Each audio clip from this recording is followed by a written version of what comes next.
I I think let's get started. I think it's more than 10 minutes. So until as we have discussed yesterday, until yesterday we have looked at uh, constant amplitude loading, and in today's class we will look at what happens if you have the amplitude of loading is also variable. So we have uh, made a case for that. Sometimes the variable amplitude of loading may be different. Correct? So let us see what happens in such scenario in today's class.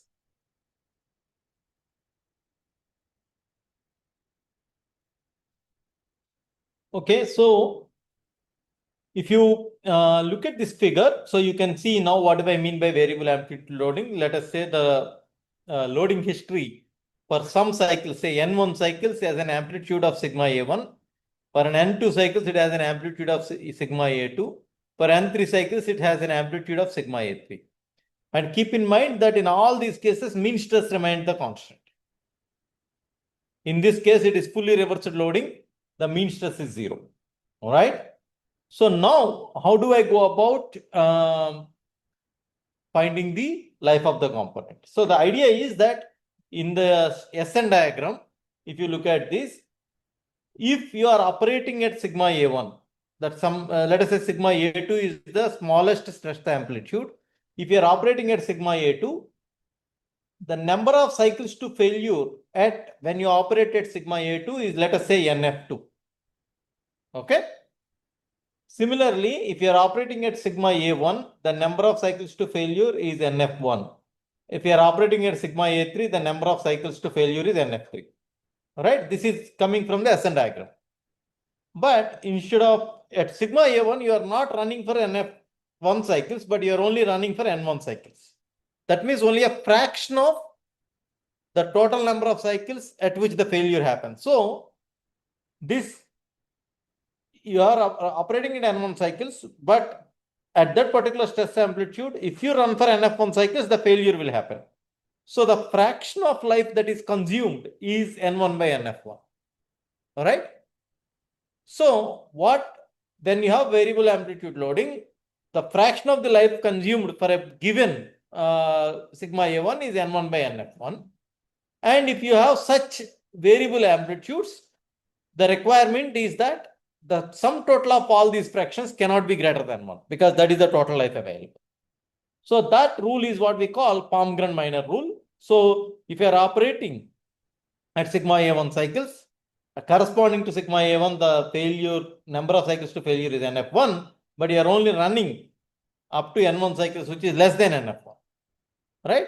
So N1 by NF1 plus N2 by NF2 up to as many number of cycles, sum total should be equal to 1. So sigma Nj by Nfj or Ni by Nfi equal to 1 is your Palmgren-Minor rule. Is that clear? So this is the fractional life. So sum total of all the fractional lives must be equal to 1. That is, total fraction cannot be more than 100%. Okay. Professor, how to see that NF1 in the graph? How to interpret it numerically? Because for this is a material. For this material, you will have a SN diagram, right? This Yes, is sir. SN diagram, isn't it? S is nothing but our stress amplitude. So I am writing instead of SN, I am writing sigma A. That's all. For this material, this is the SN diagram. If you know the SN diagram, if your component is subjected to this kind of a stress cycling, then if you are operating at sigma A1, if you plug in sigma A1 in place of S, then you will calculate N. That is corresponding to the number of cycles for failure. At sigma A1, if this is your curve for that material, at sigma A1, your available life is NF1 cycles. Correct? Okay, Professor. Then what about N1, N2, N3, those things? So at sigma A1, you can operate at sigma A1 up to NF1 cycles before the material can fail. That is what this tells you. This diagram tells you. Correct? but you are not operating up to NF1 cycles, but you are only operating up to N1 cycles where N1 is less than NF1. In all these cases, each fraction should be less than 1. Understood, Professor. Thanks. Okay. If you are only operating for N1 cycles, that means you have only consumed a fraction of the life that the machine can, the component can give. Right? The idea is a total sum total of all these lives cannot be more than 1, and hence N1 by NF1 plus N2 by NF2, all of them will be equal to 1. If you have only one single stress amplitude, N1 by NF1 is equal to 1, meaning only when N1 equal to NF1 and 100% life will be consumed. Otherwise, you will still have some life left. That's what it means. Okay.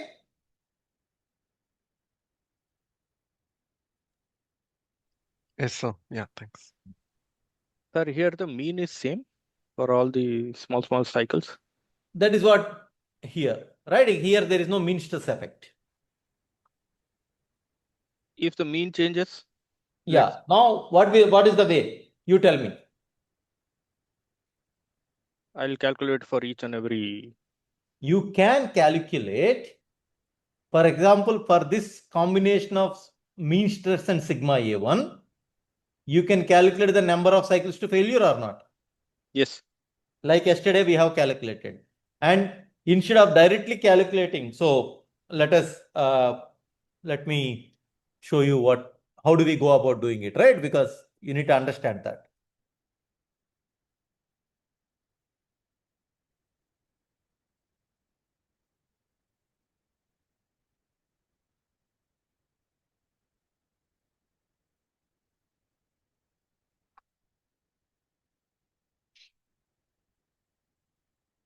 So let us say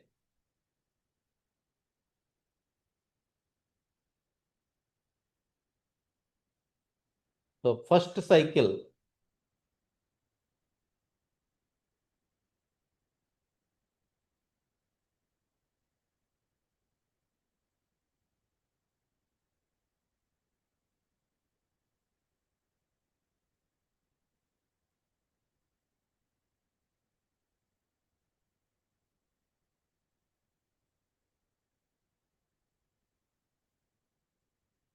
right? That is your first one. Let me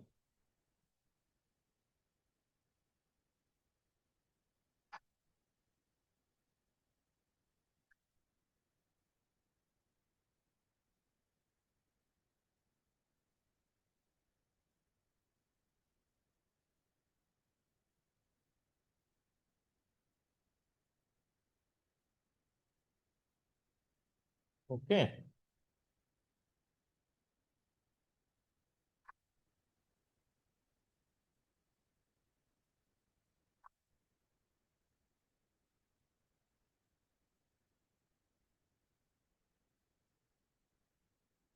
The next cycle is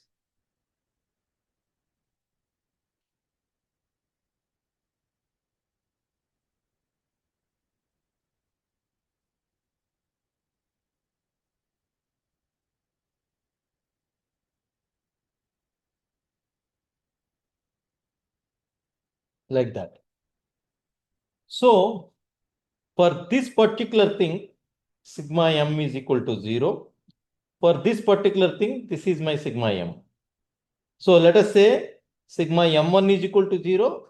This is sigma a1. And for this, sigma a2. And that is my sigma m2. Correct? So let us say this is run for n1 cycles. And that is run for n2 cycles.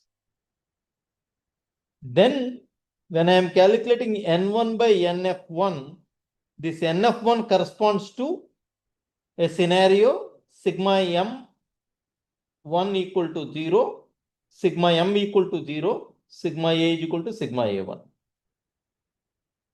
Corresponding to that, what is my nf? This letter n2 by nf2, where nf2 corresponds to sigma m is equal to sigma m2, sigma a is equal to sigma a2. Corresponding to this value, so how do I do that? I go sigma m, sigma a curve, and here I identify this is my sigma m2, sigma a2. So then, and let us say that is my sigma SUT. Then I draw a line connecting these two fellows, and then I get my SF, correct? Corresponding to this SF, I will calculate, I am calling it as SF2. Then corresponding to SF2, I will calculate my NF.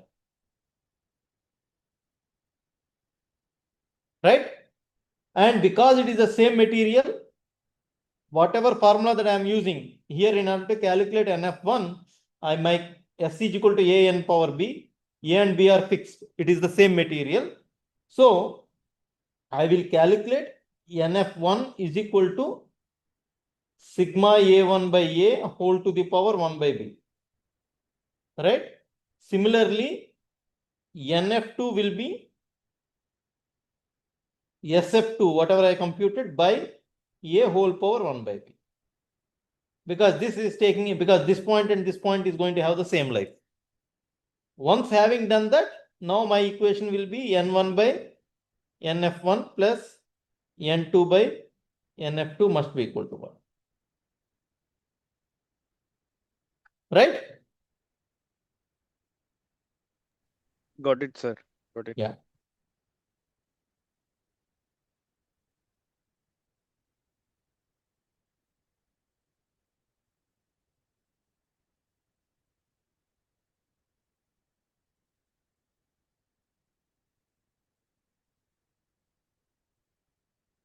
Yeah.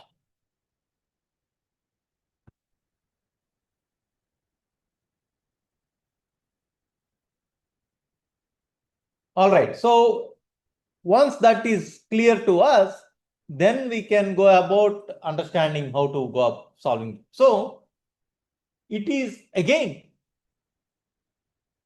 when you are applying variable amplitude loading, a particular sequence of loading may be repeatedly applied, meaning you have sigma A1 and then it goes from sigma A1 to sigma A2, and again it will again have sigma A1, sigma A2, again sigma A1, sigma A2. So that means there are n1 cycles of sigma A1, n2 cycles of sigma A2.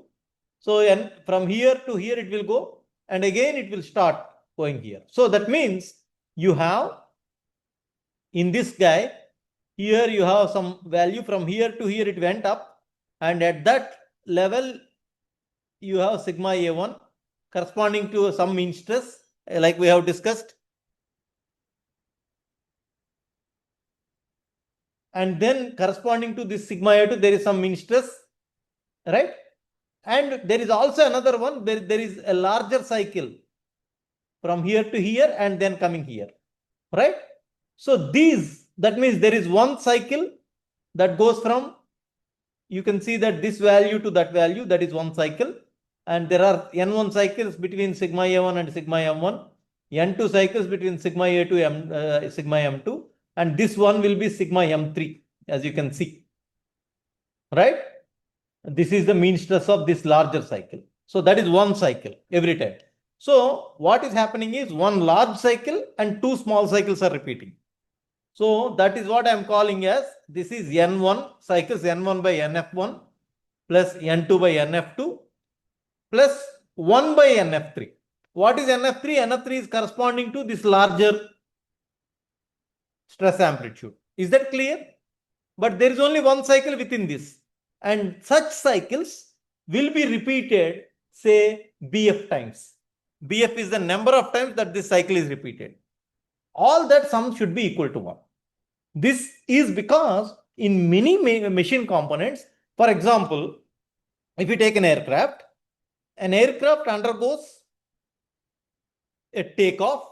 So that is actually a larger load. You takes off, and it, after having initial takeoff, before once it takes off from the land, and then before it goes to cruising altitude, it goes through higher, because it has to go through the what you call clouds and all. So it may be experiencing higher load. So that maybe you can see that pre-cruise scenario, right, or cruising scenario, and then again it is landing. Again, that time it will have what you call higher loads coming down, and then it will have taxiing. This may be a taxiing load.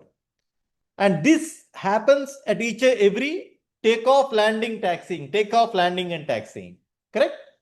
So this is one example of an aircraft, but you can also have, for example, if you are having a machine component initially started, so that will have more load, and then it is operating condition, and then it is actually cooling down before completely stopping the machine. You first reduce the load, and then such a smaller load you operate for some time, and eventually you continue this operation.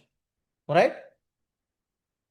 So this is typically what happens in several machine components, and hence you have defined a number of repetition cycles. So this N1, N2, and 1 cycle keeps on repeating. So the question is, how many such repetitions can you have? Is the question that we need to answer. Is that clear?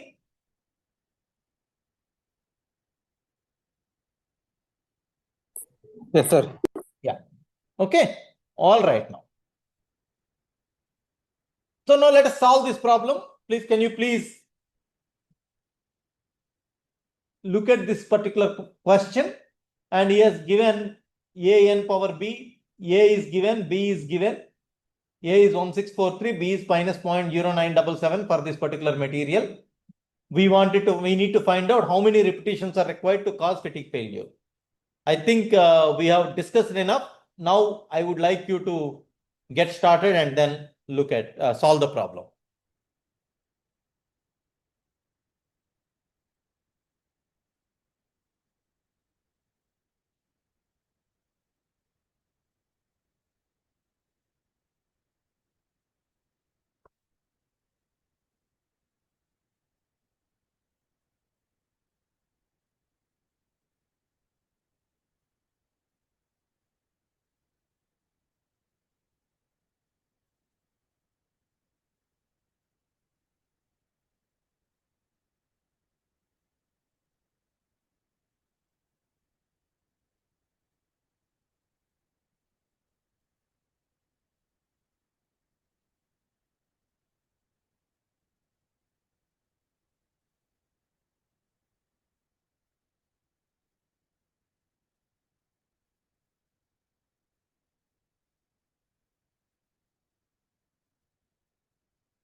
Sir, around it comes 71,000, sir.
So,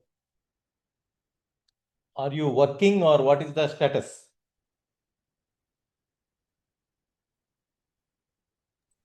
Sir, it comes approximately 71,000, sir. How many repetitions? Around 71,000, sir. 71%. Repetitions 1,000, we sir. have to calculate, no?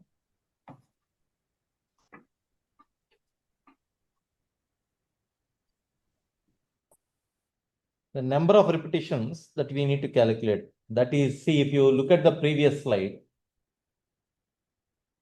in that you have N1 and 1 by NF1. That is what we have, right?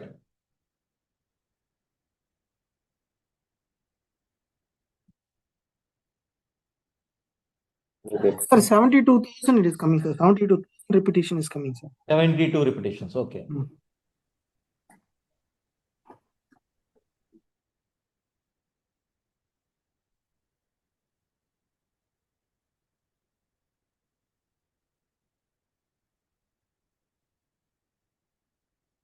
Good.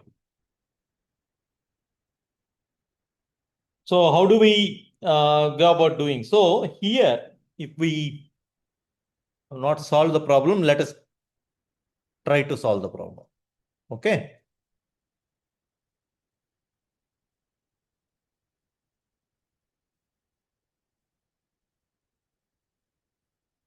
So this is the thing, right? That we are having. So now, what is sigma A1? Let us say that is our first cycle. These are how many cycles? 1, 2, 3, 10 cycles, right? So sigma A1 is how much? 400? 290. It is 0, no? I am talking about this cycle. Okay. Sigma M1 is 400, right? And N1 is 1 cycle. Sigma A2 is how much? That is 290. What is sigma M2? Sigma A2 is 800 minus 220 by 2. Isn't it? That is 580 by 2. That is 290. Sigma M2 is 800 plus 220 by 2. That is equal to 510. 1020 by 2. That is 510. Right? And N2 is 10 cycle. Alright. Now the question is BF, number of repetitions, 1 by NF1 plus N2 is 10 by NF2 is equal to 1. So we need to find out what is NF1, what is NF2. Right. So now let us look at what is the ultimate strength of the material. SUT is 1172 MPa. From the Goodman diagram, what you can write? Sigma M by SUT plus sigma A by SF is equal to 1. Correct? So we need to find out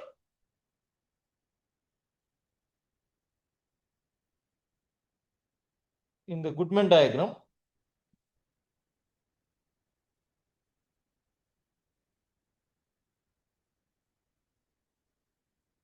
Let us say this is my sigma M comma sigma A, and that is what I need to find out. And corresponding to this, let us say number of cycles to failure is NF1. So that is sigma M1 comma sigma A1. Right? And corresponding to that, that will be my SF1. Sigma M1 by SUT, sigma A1 by SF1 is equal to 1 is what we have. So can you calculate SF1? What is sigma M1 by the way? 400, isn't it? Sigma M1, first one we are considering this, isn't it?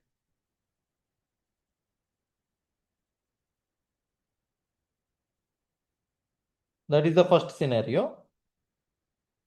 So I am plugging in this equation.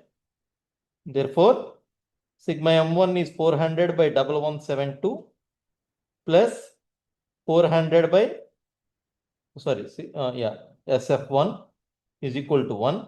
That implies SF1 is equal to 400 by 1 minus 400 by 1172. What is that value?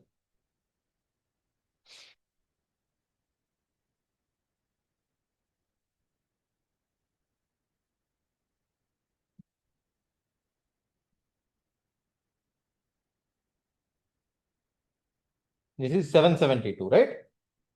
So what is SF1 into 1172?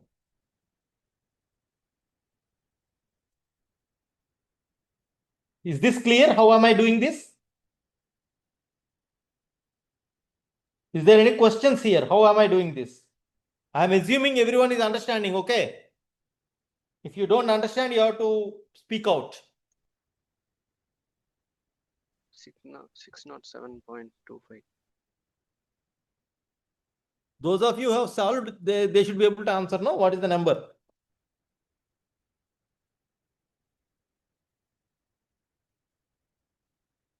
.25.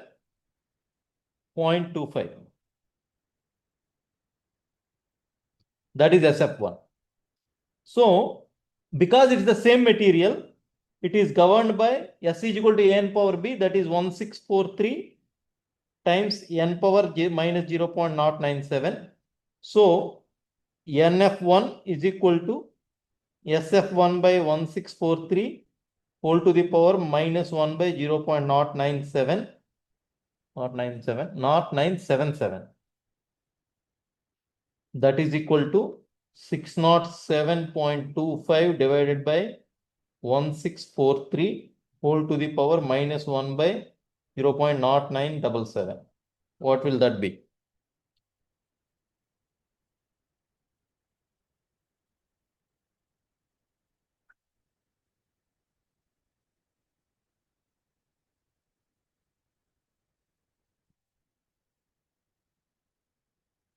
$26,574. Sorry? 26,574. That is NF1. Now coming to the second scenario. What is second scenario here? Sigma A2 is equal to 290. Sigma M2 is equal to 510. Correct? Copy.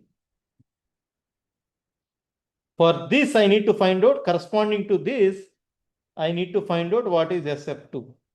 What is the meaning of that? So here sigma M1 was 400, 400, right? I am talking about another line which is sigma M2 is 510. So that is somewhere here. And sigma A2 is so I am talking about somewhere here, and then I am talking about another line. Right? And that is my SF1. So I need to find out SF2. That is my SF.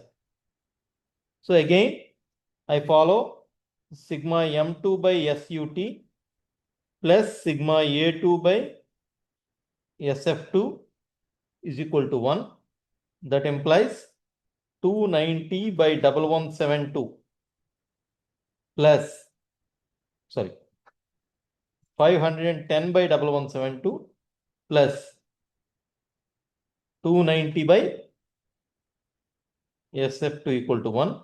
That implies SF2 is equal to 1 minus 510 by 1172. So 290 by that. So that is equal to 290 into 1172 divided by 1172 minus 510.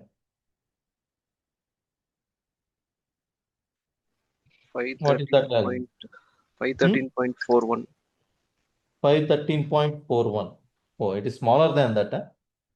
The previous one, smaller than the So previous I'm one. getting 677.687. Yeah, it should be larger than that, no? Because Yeah. if it is 400, 400, 510 will be outside, no? So it should be larger. So this number is how much? 677.687.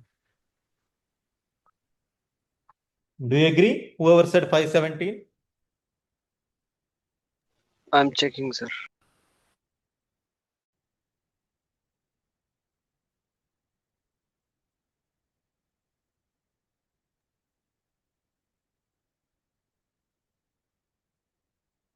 $662. I am getting 513 only, sir. Or 513 Yes, only, sir. sir. The previous 51 one may be wrong. correct. 513.4 only I'm also getting. I'm also getting 513 only. Did I make a mistake? 513.4 MPa. That's okay.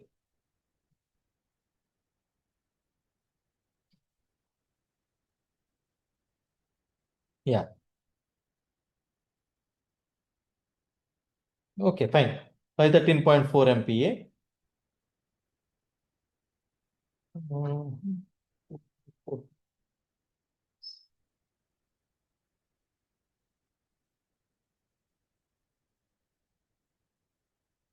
Maybe it could be here, no?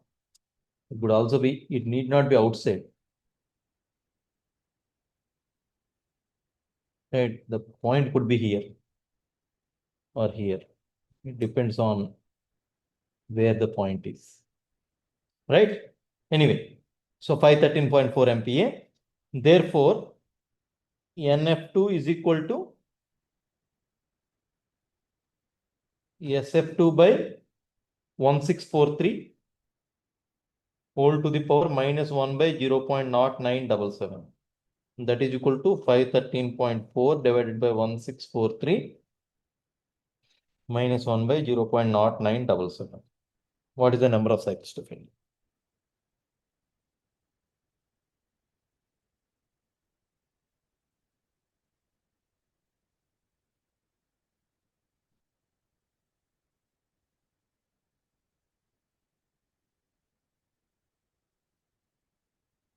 Sir.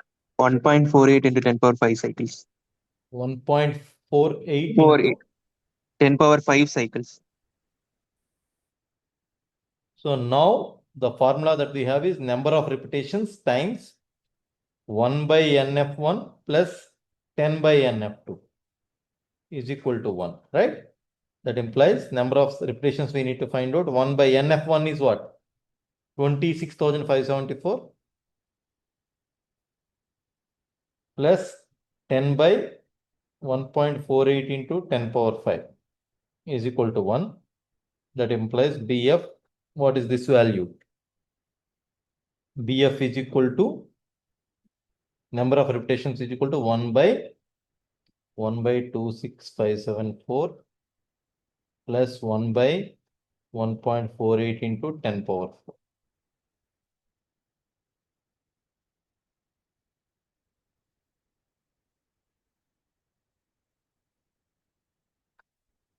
Approximately how many repetitions?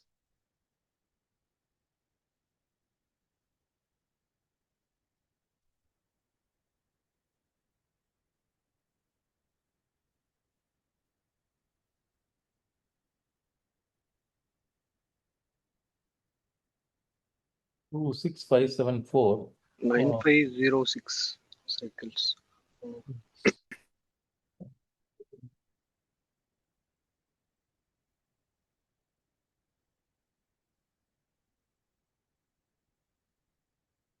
How many? I got 9505. The cycle 9505.8 because it is the number of cycles, so we should say 9505 cycles. We cannot say 9506.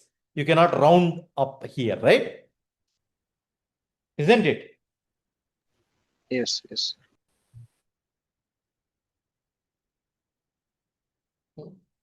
Is this what earlier you got, or you got something else? Someone else gave answer. Sir, is it times, sir? 9505 times, right? It's not like that. Repetitions. Sorry, not repetitions. Sorry, Okay. repetitions. Thank you. Yeah. Yes.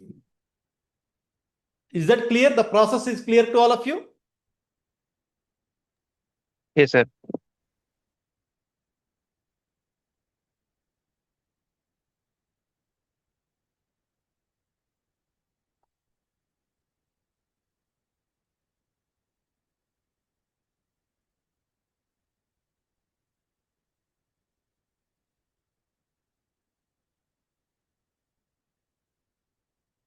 Right? I don't have the answer to this question, but that must be the right answer. Okay. Now, you have variable amplitude loading, but this variable amplitude loading that we have seen until now is in a very nice way. There is one large amplitude and small amplitude and so on. But sometimes you have the loading happening in a very haphazard manner, very random manner. Okay. In such cases, we employ, how do we count the cycles? There is a method proposed by Professor Endo in 1968 that is called a rainflow counting cycle. So how do we go about this? So if you have a irregular loading cycle like this, here you have peaks A, C, G, I, all of them are peaks. B, D, F, H, J are your valleys. Okay. Now you will count a cycle to have completed when, suppose if you are seeing this X, Y, Z, if the amplitude or stress range is 2 times the amplitude, isn't it? So that means sigma X minus sigma Y, sigma Y, Z minus sigma Y, right? Or delta sigma is the stress range. If the delta sigma of the next signal is less than the previous signal, for example, delta sigma YZ here is less than delta sigma XY, then you don't count it as a cycle. You will count a cycle only when delta sigma YZ is larger than or equal to delta sigma XY. Then you say that there is an XY cycle that happened. Okay, otherwise you don't count the cycle. Okay, and of course, mean and range, you know how to compute that. Now let us look at the scenario. How do you go about counting the cycles, right? So if you see, look at this particular history, right? Let us carefully go through. This is the history. A, B, C, D, E, F, G, H, I. In order to first start counting, we will identify a repetition. Okay. Imagine you are only I is same as A. And if you say I is same as A, then again B, C, D, they are repeating. Correct? So one of the things is you try to look at the maximum peak, and that is where you start. And then I have started at D and then I have ended at D. Right? This is the thing that keeps on repeating. Now let us look at DE and EF. Is EF larger than DE? No, sir. No. So that means we don't count a cycle. Now then you leave it, then come to EF and FG. Is FG larger than EF? Yes, sir. Since FG is larger than EF, then you will count a cycle for EF. Once you count a cycle for EF, EF will go away. And you count a cycle for EF and EF will go away, and then you connect D and G. So now you have counted one cycle for EF, right? EF cycle is counted and EF range is what?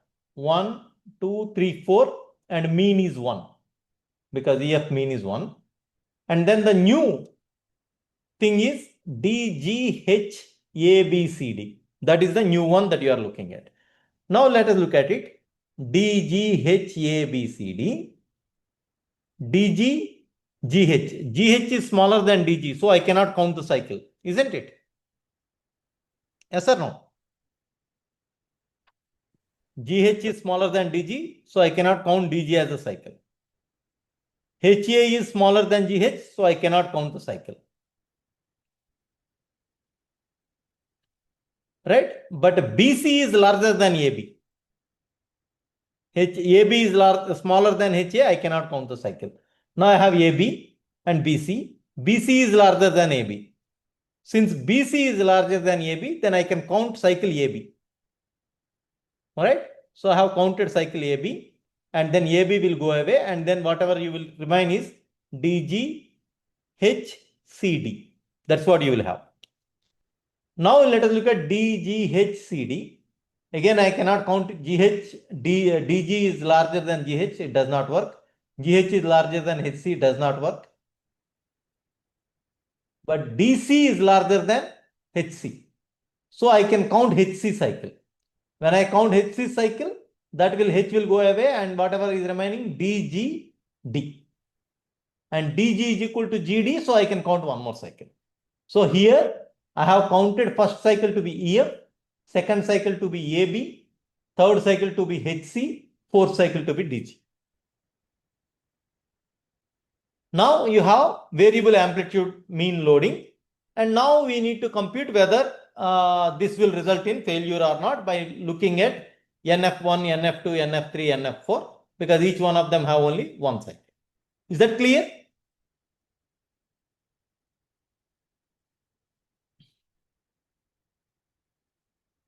Is there any question here?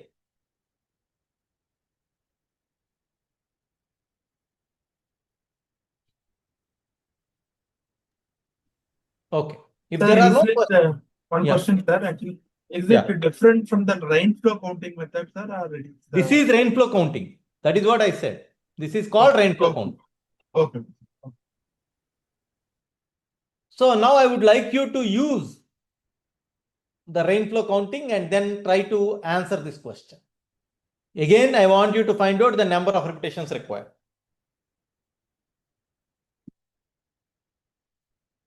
Okay? I'll give you 5 minutes time. It is very similar to the last one.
Any luck?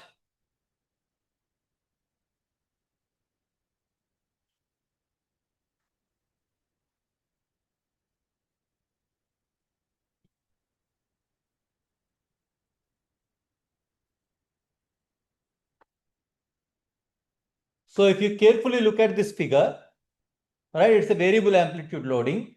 Here you have started at A, right? And AB, let us call this as 1. This is A, also 1, 1, 1 and 1, 2 are having same height. So that means this cycle can be counted, right? Similarly, then once this cycle is counted, this is gone. And you start here, again, this cycle is counted, this is gone. Again, this cycle is counted, this is gone. So how many cycles are there? 3 such cycles are counted, all right? And then you have gone from here to here. This 4C is larger than C1. So this cannot be counted, but C1 and 1, 2 are same. So this is counted, this is counted. How many such things are there? 100 such things are there. That means this is done 100 times. After doing 100 times, you will have only 4C, E, F, right? And because all these are counted, so you will go from 4 to E. And then this guy is same as this guy. So that means 4E, E and EA dash are same. And hence this can be counted as one cycle, right? So now you have, this is first one, sigma M1 and sigma A1. How many cycles are there? 3 cycles. Sigma A2, sigma M2, how many cycles? 100 cycles. And then sigma M3 and sigma A3 for this large one, 1 cycle. And that is what we need to do. So AB, this equivalent to AB, you have to count 3 cycles. CD, C and D, 100 cycles. And then EA. Sir, Right. one question Yeah. here, sir. Yeah. From A to B, there are 4 numbers and there we are counting 3 cycles actually. Because this is one cycle, no? AB and BA are equal. So that is one cycle, isn't it? And similarly, the next one we have 100 numbers. We should consider 99 cycles, sir. No, because it is starting, you see the numbering, Okay. right? Yeah, it starts Okay. here. Yeah. Okay. If you do that, then it will be 101, no? Yeah.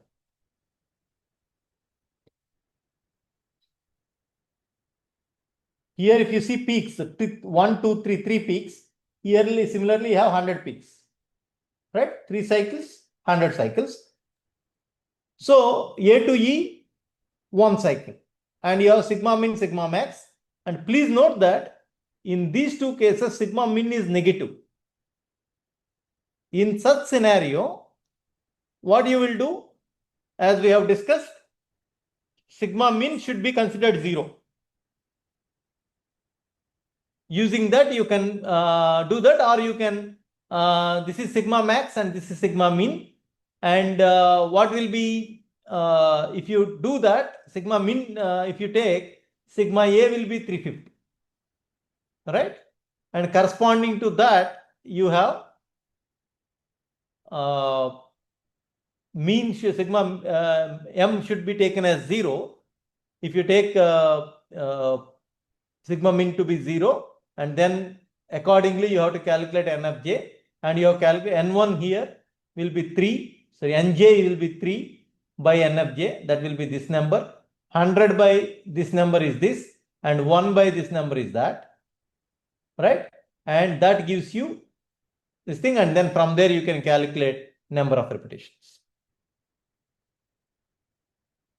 3259 repetitions. This number may vary depending upon how you are computing NF1, NF2, NF3. Whether you are taking sigma min to be negative or positive. So this is one formula that is also available in the literature, which, excuse me, when you have mean stress, you can also use this formula.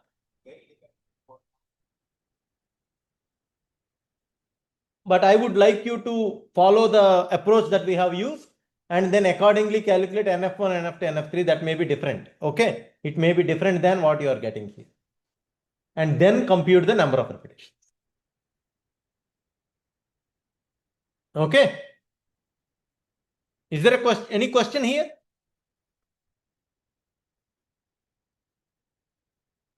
Okay. There are no further questions. Now let us move on to, so far we have not accounted for the presence of notches when you are doing the fatigue loading. Now we will look at the effect of presence of notches in fatigue loading. Okay, this is the introduction that I have already spoken about. And wherever you can find notches, is like this turbine blades and all, you can see notches, and which are usually subjected to fatigue loads. And we have discussed in the static loading scenario, the theoretical stress concentration factor KT is actual stress divided by the nominal stress. Nominal stress means far field stress. That is your stress concentration factor.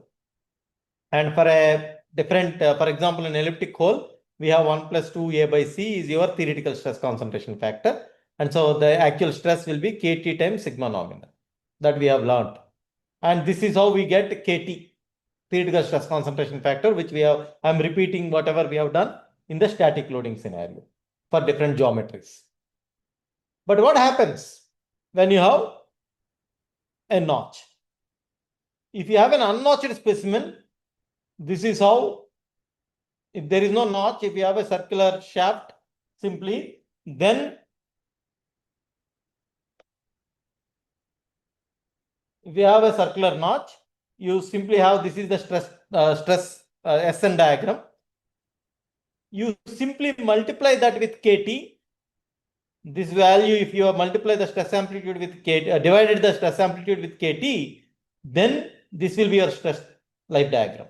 If you divide this with KT, theoretical stress concentration factor, by 3.05 in this particular scenario, this is the actual one.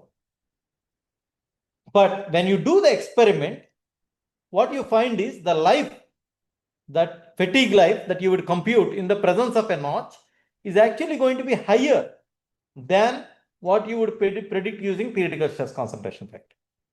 That means when you consider fatigue life, you cannot use theoretical stress concentration factor, because the stress concentration factor is actually, in the case of fatigue, is lower than the static scenario, which is counterintuitive, isn't it? Fatigue is supposed to be more severe, but it is here, fatigue, under fatigue loading, the component is having a lower stress concentration factor. Fatigue stress concentration factor is lower than the static stress concentration factor or theoretical stress concentration factor. And that is the experimental data. We will try to understand why that happens. What happens is, for a dynamic loading scenario, we need to modify the theoretical stress concentration factor based on something called notch sensitivity of the material. Right? What is notch sensitivity? If you have a ductile materials, they are less notch sensitive. Brittle materials are more notch sensitive. That means ductile materials, if you have a notch, then that is actually going to delay the fatigue failure of the material. That is what we mean by notch sensitivity. So if you look at this parameter called notch sensitivity, Q, as a function of notch radius, as you reduce the notch radius, the notch sensitivity reduces. As you increase the notch radius, right, the notch sensitivity increases. That is what reduction of notch radius decreases the notch sensitivity. So this is a very useful concept in understanding, in applying a fatigue stress concentration factor. If a notch has its maximum possible effect, then Kf will become equal to Kt. Otherwise, it is not. The value of Q, that is notch sensitivity, decreases from unity if Kf is less than Kt. That means with Q equal to 0, for Kf equal to 1, that means there is no notch effect. If you have a material, you have the Q increases with the notch radius, as well as it increases with the ultimate strength of the material. So we need to understand. So now what is the relation between the notch sensitivity fatigue stress concentration factor and theoretical stress concentration factor.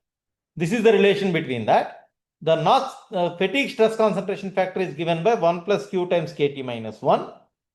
If Q is equal to 1, then fatigue stress concentration factor is equal to theoretical stress concentration factor.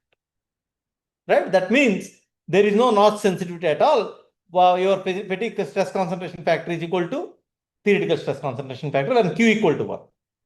When Q equal to 0, then Kf will be equal to 1. That means Q, there is no notch sensitivity. When Q equal to 0, then fatigue stress concentration factor is 1. That means there is no effect of having a notch there, which is when Q equal to 1 means here, somewhere here, right?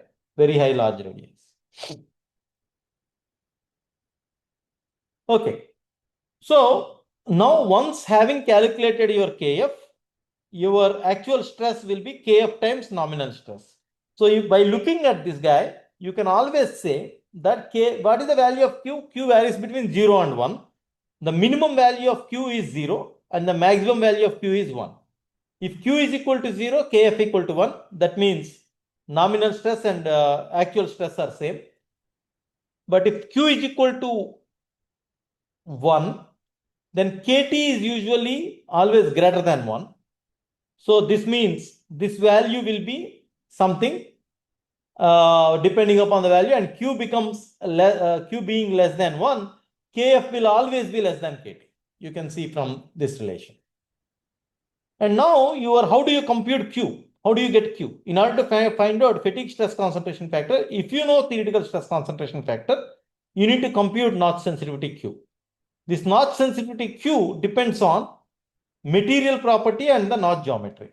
This A is not crack length. There is no crack here. Here, this is what we call Neuber's constant, which depends on the ultimate strength of the material. So the Neuber's constant depends on the ultimate strength of the material and the way the material is made. Using that, you can plug in the notch radius and compute Q, or in the data handbooks, you can directly obtain Q from this Q versus notch radius plots for different ultimate strengths. And look at this graph and then find out Q. Once you have Q, you plug in there and then you get the fatigue stress concentration. Okay? And then you see that if you have a material and if you change the notch radius, as we know, theoretical stress concentration factor increases as you continue to reduce the notch radius, meaning the notch becomes sharper and sharper. Whereas fatigue stress concentration factor, sort of as you reduce the notch radius, you are reducing the notch radius, right? If you are reducing the notch radius, what happens? The Q approaches a constant value, right? You please look at that. And that means your fatigue stress concentration factor sort of saturates as you reduce the notch radius. And you will realize that for a very large notch radius, Kf and Kt are same. But for small notch radius, because very large notch radius, if you look at this below, if you have very large notch radius, Q is becoming 1. If Q is becoming 1, Kf is equal to Kt. Right? That is why for a very large notch radius, Kf and Kt are same. But when you reduce the notch radius, Kt becomes larger and larger, but Kf sort of saturates. Why is that? The reason for that is if your notch radius is smaller and smaller, then the stress concentration factor here is going to be larger, and then ahead of the notch tip, the stress goes to very high number. That means there will be plastic deformation ahead of the notch. If there is plastic deformation, then your fatigue crack cannot grow. That means notch becomes blunter and blunter because you will have local stress reaching to the plastic, causing the plastic deformation of the material. So if you look at this particular figure,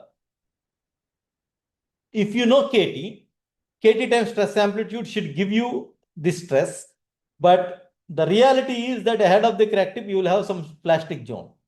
Because there is some plastic zone, depending upon the size of the plastic zone. The actual effective stress before the material given by Kf will be sigma E by Sa.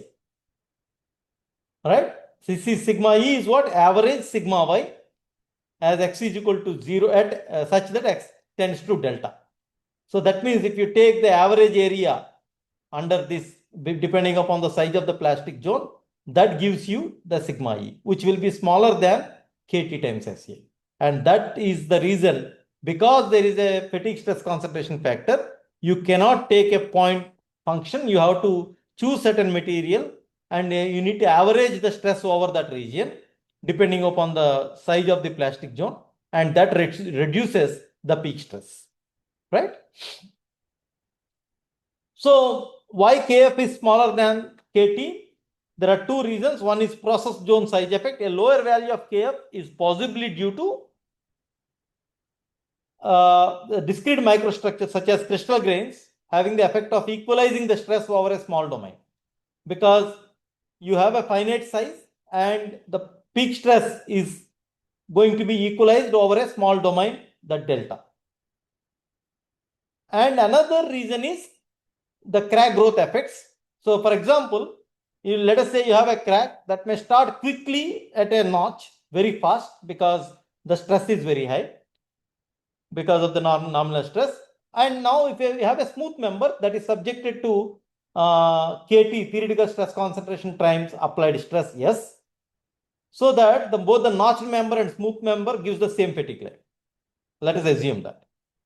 Then if you have a notched member, the crack goes into a region of rapidly decreasing stress, whereas for smooth member it does not happen. As a result, what you should have is the notched member ahead of the notch rapidly decreases, while for a smooth member the stress does not decrease rapidly. So that is why you need more number of cycles for failure in a notched member compared to the virgin with unnotched member. That is the reason why your Kf is less than Kt. It is basically the plastic deformation ahead of the crack tip. Okay.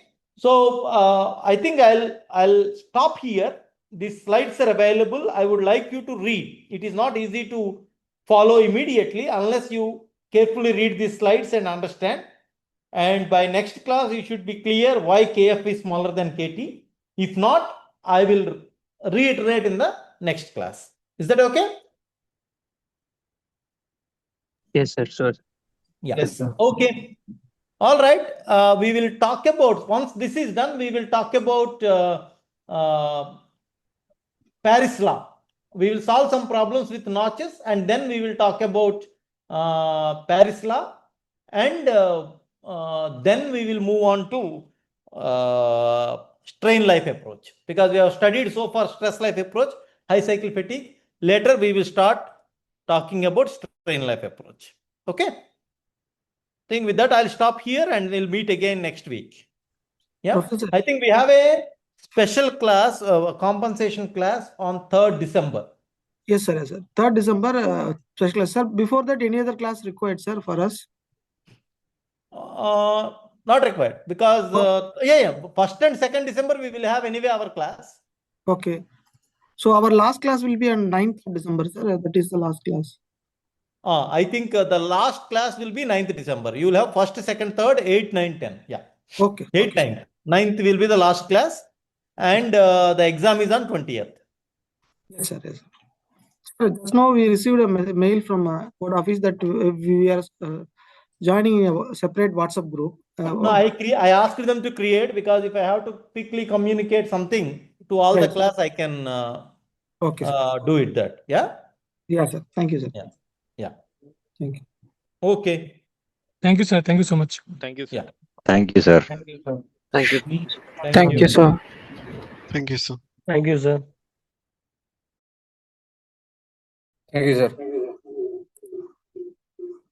Thank you, sir.